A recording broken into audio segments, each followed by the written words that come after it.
So today's story is going to be a scary one, and that's putting it mildly. I figured since I'm changing up the direction of my channel, I might as well start with one of the worst cases in Canadian history. Today's video is going to be about Robert Willie Pickton. I have always found the Robert Pickton murders seriously disturbing. From the recovery operation to identifying the victims' remains, it's believed he had at least 49 victims. He used his pig farm to hide the bodies of the victims. His trial seemed never-ending and went on for months. Pickton got away with his crimes for almost 2 decades because his victims' disappearances drew little attention from the public. I'm getting ahead of myself, so to get a better understanding of how and why this happened, let's start at the beginning of his life. Robert Pickton, who preferred to be called Willie, was born October 24th, 1949 in Port Coquitlam, British Columbia, Canada, and was the second oldest of 3 children. His parents were Louise Pickton Wright, and his father was Leonard Pickton, and his parents owned a pig farm. Little is known about his childhood or his family background, but it is reported that his father was absent in his life and his mother, Louise, raised him. She was described as a workaholic who was tough and had an eccentric personality when raising her children. She would work the children for very long hours, even on school days, but this was the 1950s, so this wasn't very unusual for smaller farming communities at that time. His father's involvement in his life was mostly limited to brutal beatings when he felt Robert needed to be disciplined, but other than the abuse within the household, not much else is known about their relationship. Their father never really took any interest in the children's lives. On top of the abuse he suffered at the hands of his father, his mother wasn't a very nurturing person. Robert, his brother David, and his sister Linda grew up in an extremely dysfunctional home. Their mother didn't feel that attending school was important and instead wanted the children to work on the farm. They didn't really spend much time with friends because they were so busy with farm chores. Before he was sent to prison, Robert had lived his entire life on the pig farm.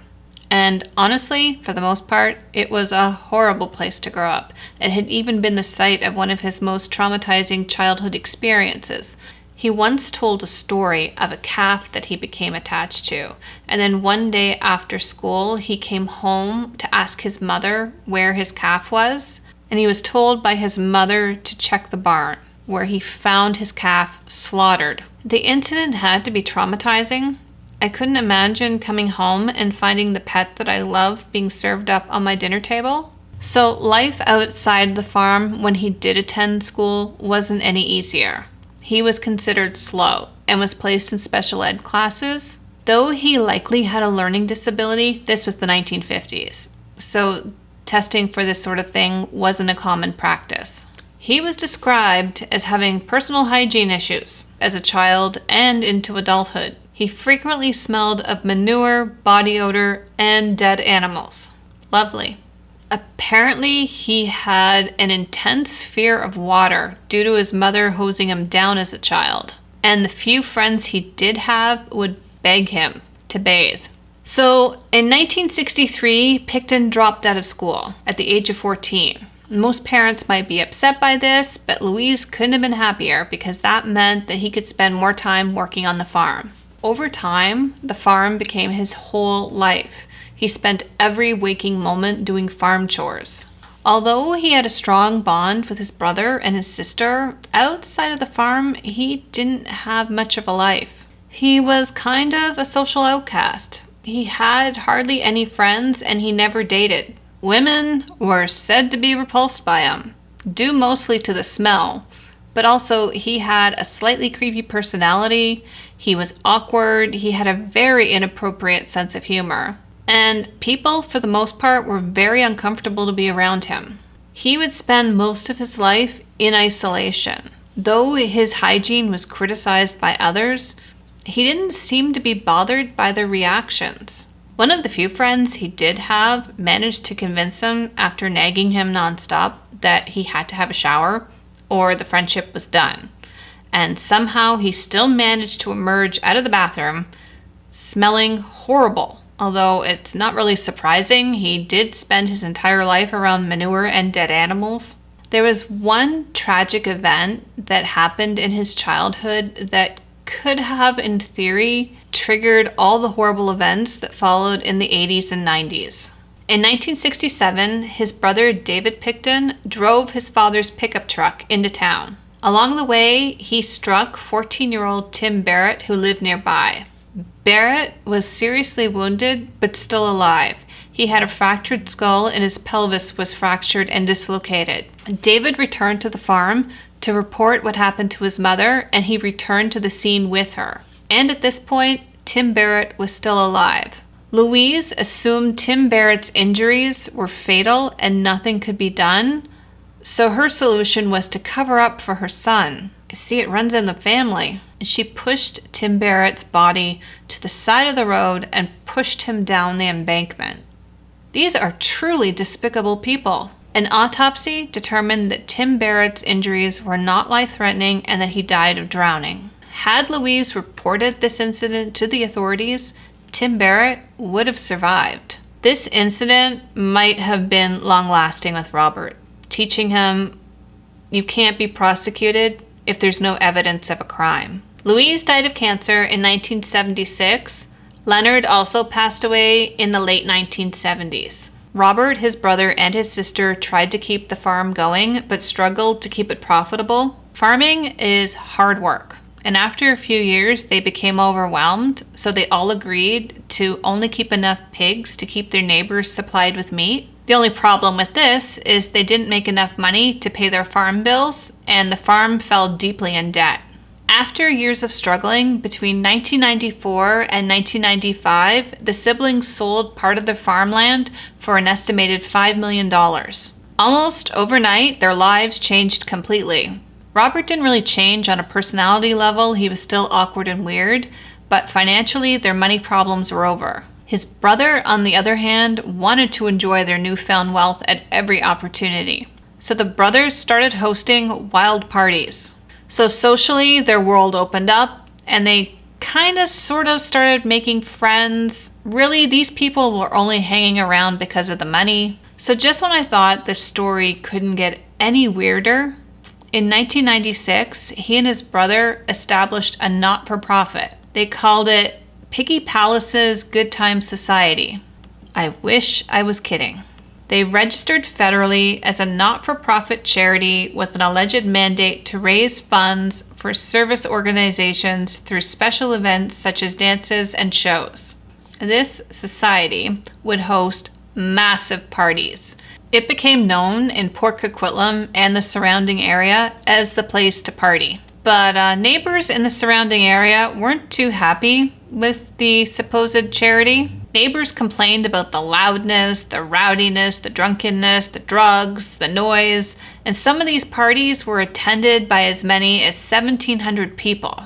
Frequent guests at these parties would be members of the Hells Angels, and with them they would bring sex trade workers from Vancouver's downtown east side. Not only did the neighbors find the parties disturbing, but they also reported hearing women screaming at all hours of the night. Even after these complaints, the police didn't investigate any of these reports. So due to the frequent complaints about the parties and the noise, and the brothers' inability or unwillingness to submit financial statements, Piggy Palace lost its not-for-profit status in January of 2000. Shutting down the parties at Piggy Palace finally became a priority for the Vancouver police. They finally launched an investigation into Robert Pickton's activities. In doing so, they discovered that Robert was regularly picking up sex trade workers from Vancouver's downtown east side, also known as the Low Track, to bring back to the farm. It was also around this time that the Vancouver Police Department noticed a larger pattern of criminal activities could possibly have ties to the Picktons. Many sex workers were missing from the Low Track area. In 1998, the Vancouver police started an investigative task force to try and locate the missing women and to find out if they were still alive. It was estimated that almost 100 women were missing from the streets of Vancouver, and their friends and family were demanding answers. Although sadly this is not surprising, their demands were ignored for almost 15 years. So the downtown east side of Vancouver is the poorest area in British Columbia. This is Vancouver's Skid Row. It earned its sketchy reputation in the 1970s.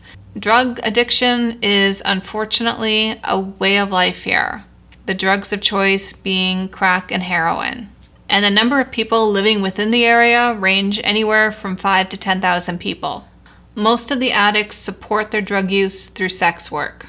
Some of them, and this breaks my freaking heart, some of them start off as young as age 11. There's also turf wars and gang violence within the neighborhood. It's also estimated that 1/4 of those living in Low Track are HIV positive.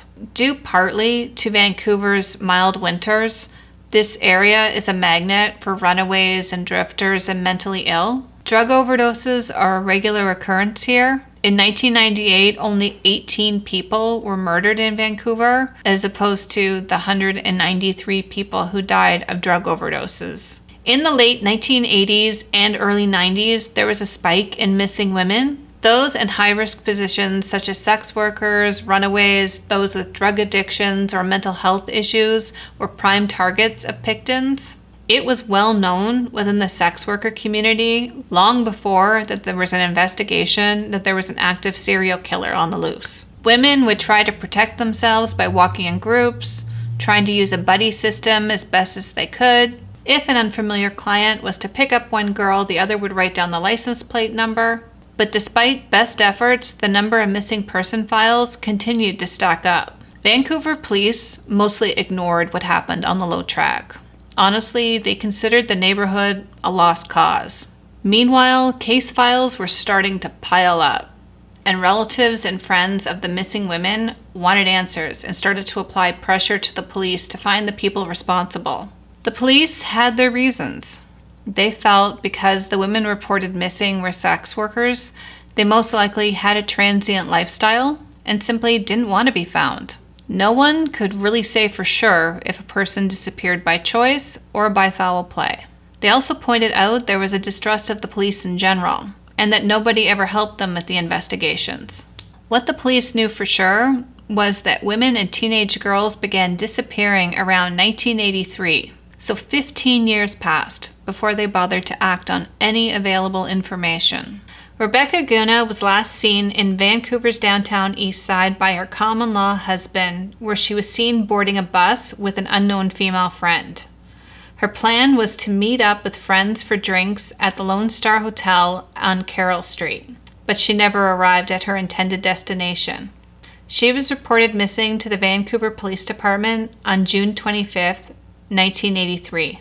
Because of the marginalized lifestyle and transient habits of the victims and other people in the downtown east side, disappearances often went unnoticed. The disappearance of 43-year-old Sherry Rail, who vanished in 1984, was not reported for another 3 years after she vanished from the streets. 33-year-old Elaine Auerbach, reported missing April 1986, told friends she was moving to Seattle in March 1986. She disappeared but never arrived in Seattle. She was reported missing a month later. 26-year-old Aboriginal Teresa Ann Williams was last seen alive sometime in July 1988, but she wasn't reported missing until March the following year. Ingrid Sowett, age 40, was a mental patient, and she went missing August 1989, but was not reported missing until October 1st, 1990, over a year from the day of her disappearance. 39-year-old Kathleen Watley disappeared June 1992, but would not be reported missing until 1996. 47-year-old Catherine Gonzalez disappeared March 1995, but as many other victims before her, Gonzalez was not reported missing until February 1996. Also missing in 1995 was Catherine Knight, but she would not be reported as missing until 8 months later. 36-year-old Dorothy Spence went missing August of 1995 and was reported missing October of that year. Diana Melnick disappeared and was reported missing in December 1995. Tanya Hulk, 24, disappeared October 1996 and was reported missing November of that year.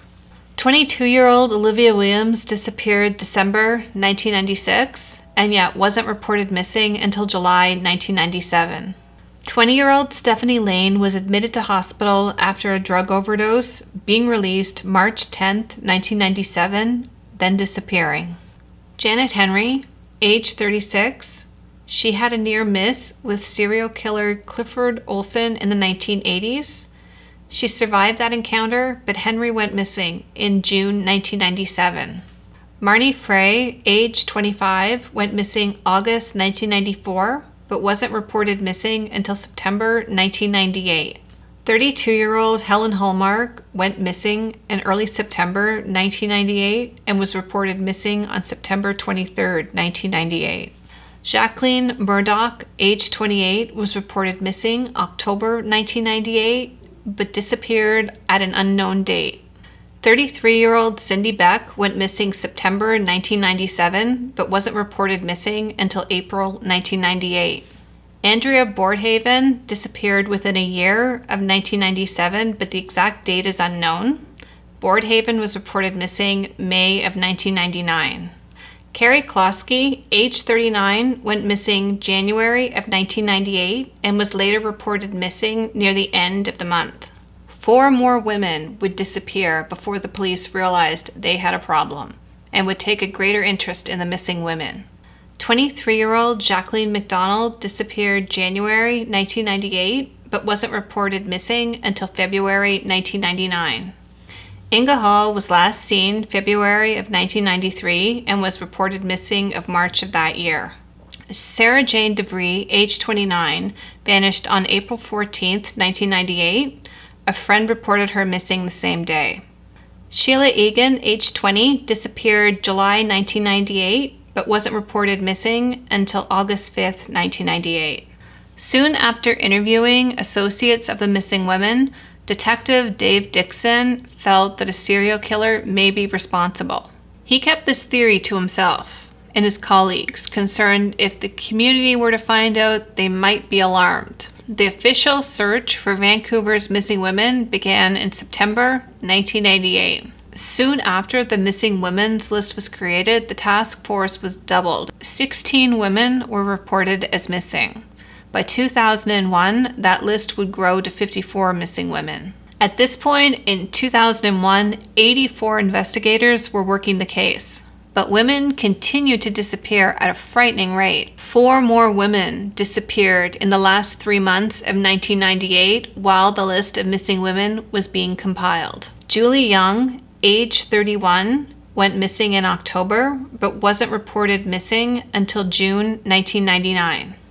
Angela Jardine, age 28, vanished in November of 1998 and was reported missing December 6, 1998.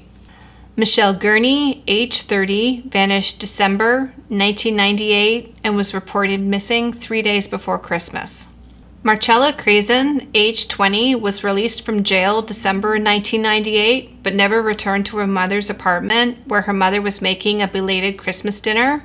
She was reported missing January 11, 1999. Meanwhile, the authorities came up with multiple theories as to who was responsible for the missing women, even to the point of considering other serial killers that may have visited Canada during one of their sprees.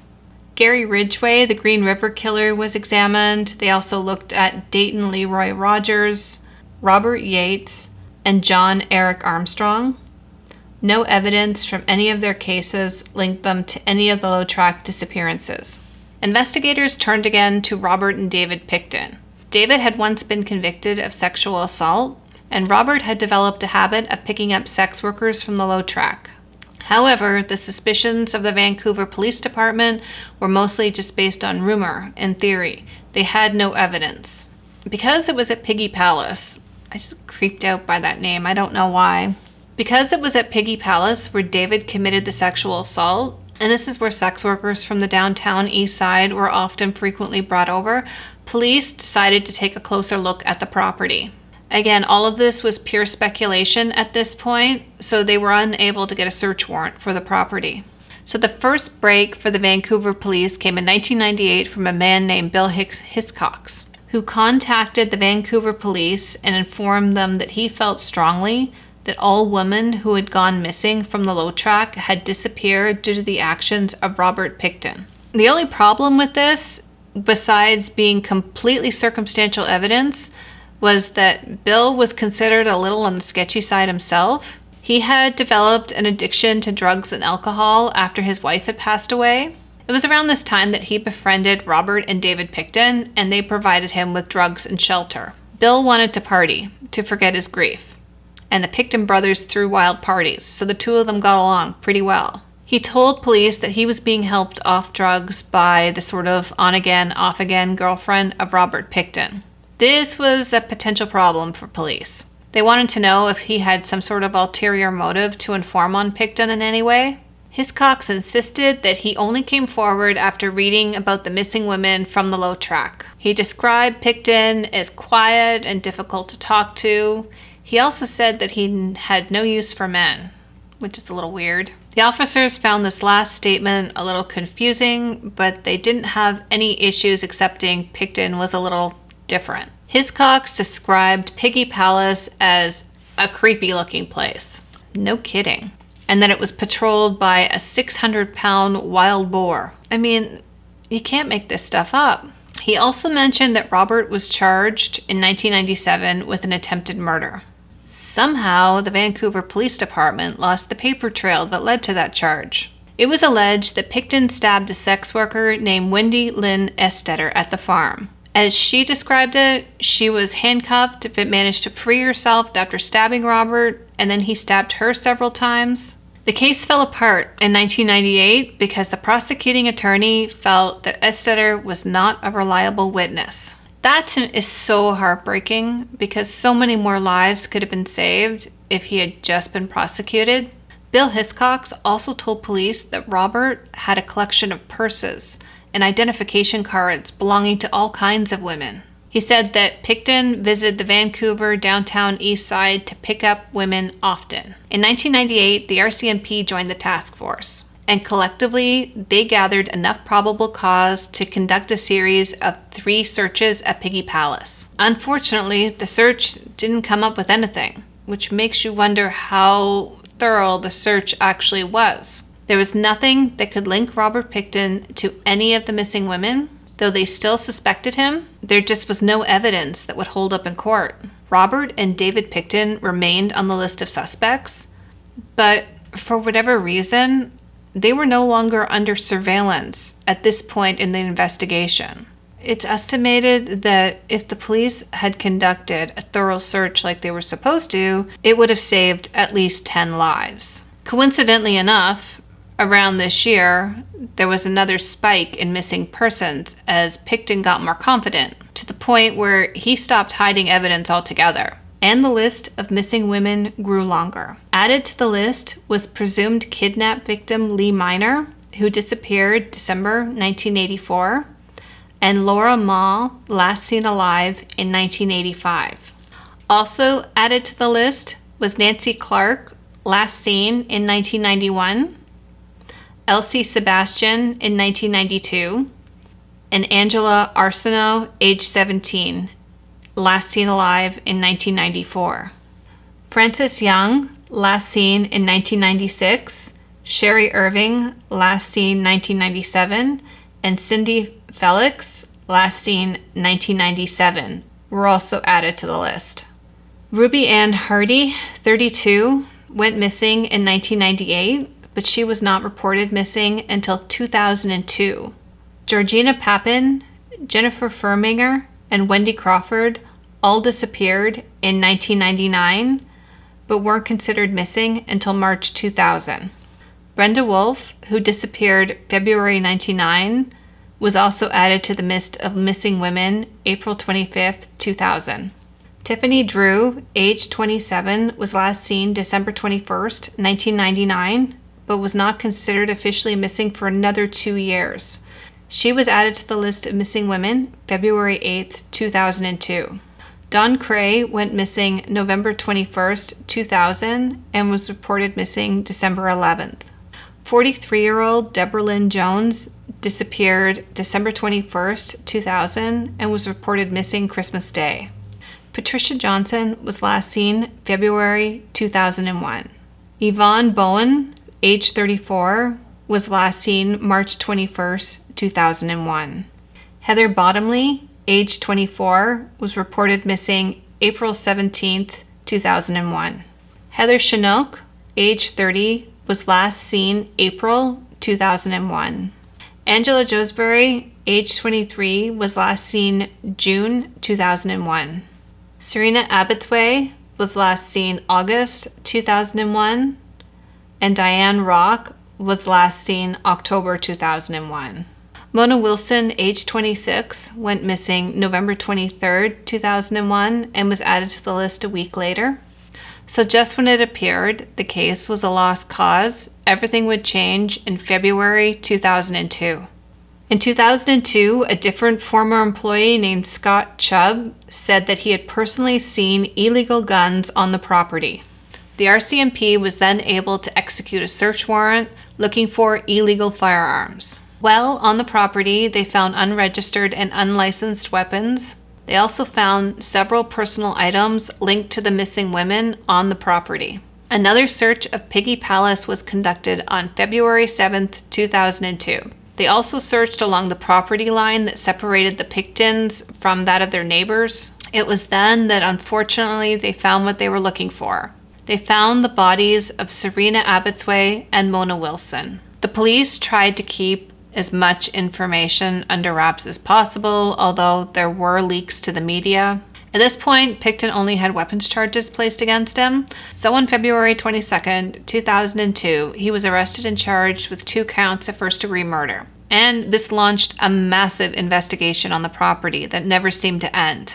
DNA samples of both men and women were both found on the property, and they never found complete bodies. They only found dismembered body parts, and hair and teeth and small bones. And forensic analysis was challenging due to the level of the decomposition. On April 2nd, 2002, more evidence was collected on the farm, and Pickton was charged with the murder of Jacqueline McDonald, Diane Rock, and Heather Bottomley. At this point, he hadn't even been arraigned for the first 2 murders yet, but more and more evidence was mounting and suggesting he was guilty of even more murders than originally thought. On April 9th, 2002, DNA evidence located on the farm linked Robert Pickton to the murders of Andrea Joesbury and Brenda Wolfe. On September 20th, 2002, more evidence was found at the palace and 4 more charges were laid. The remains of Georgina Papin, Patricia Johnson, Heather Hallmark, and Jennifer Firminger were all discovered. In court, Robert Pickton was also charged with 4 more murders. He was charged with the murder of Sherry Irving, Igna Monique Hall, Tanya Marlowe Hollick, and Heather Gabrielle Chinook. By the time 2004 rolled around, the remains of 30 women had been found on Robert Pickton's farm. He was charged with 22 counts of murder and 15 counts of first-degree murder. The charges are a little bit off because many of the remains couldn't be identified. And there were many more, but there was not enough DNA on a fragment to test, or they didn't have any DNA to compare. Families of the missing women were encouraged to give DNA samples, but not all of the victims had a blood relative that lived in the area.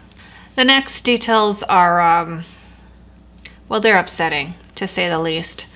This guy, I swear. So, police reports indicated that there were body parts located in a wood chipper, that there were human remains found in the pig pen. Some had even speculated that Pickton was feeding remains to the pigs. Apparently, there was a jawbone found in one of the pig pens. Human remains were also found in a freezer, along with unsold pork. By October 2004, the search of the Pickton farm had taken 21 months and almost 100 anthropologists to complete. They were able, through DNA, to link a large group of women who were on the missing women's list to the remains found at the farm. At this time, 6 more victims were identified: Yvonne Bowen, Dawn Cray, Wendy Crawford, Andrea Borhaven, Carrie Koski, and Kara Ellis. On May 26, 2005, 12 more charges of first-degree murder were filed against Robert Pickton. He was charged with the murders of Kara Ellis, Andrea Borhaven, Deborah Lynn Jones, Marnie Frey, Tiffany Drew, Carrie Koski, Sarah DeVry, Cynthia Felix, Angela Jardine, Wendy Crawford, Diana Melnick, and an unidentified woman known as Jane Doe.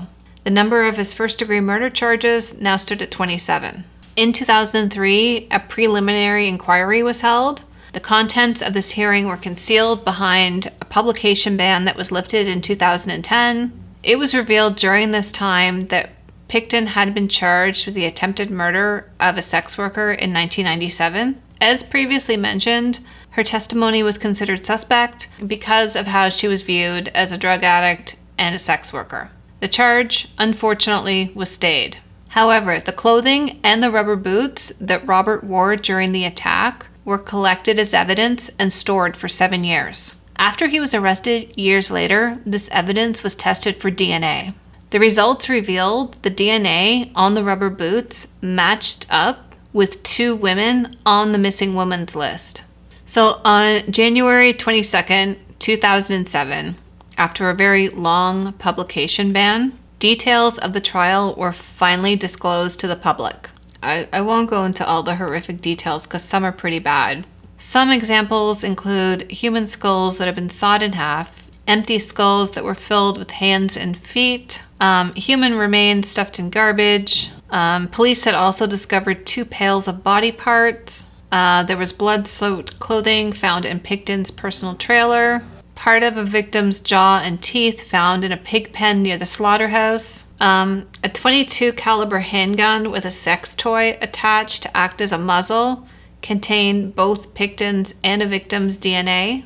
According to Pickton, he used the sex toy as a silencer. A syringe filled with 3 milliliters of blue liquid that investigators determined was windshield wiper fluid. The staff at the crime lab identified 80 different DNA samples at the crime scene, half male, half female. Friends and associates of Pickton's were cross-examined, and their testimony was full of discrepancies. That or their testimony was scrutinized due to past criminal behavior or drug use.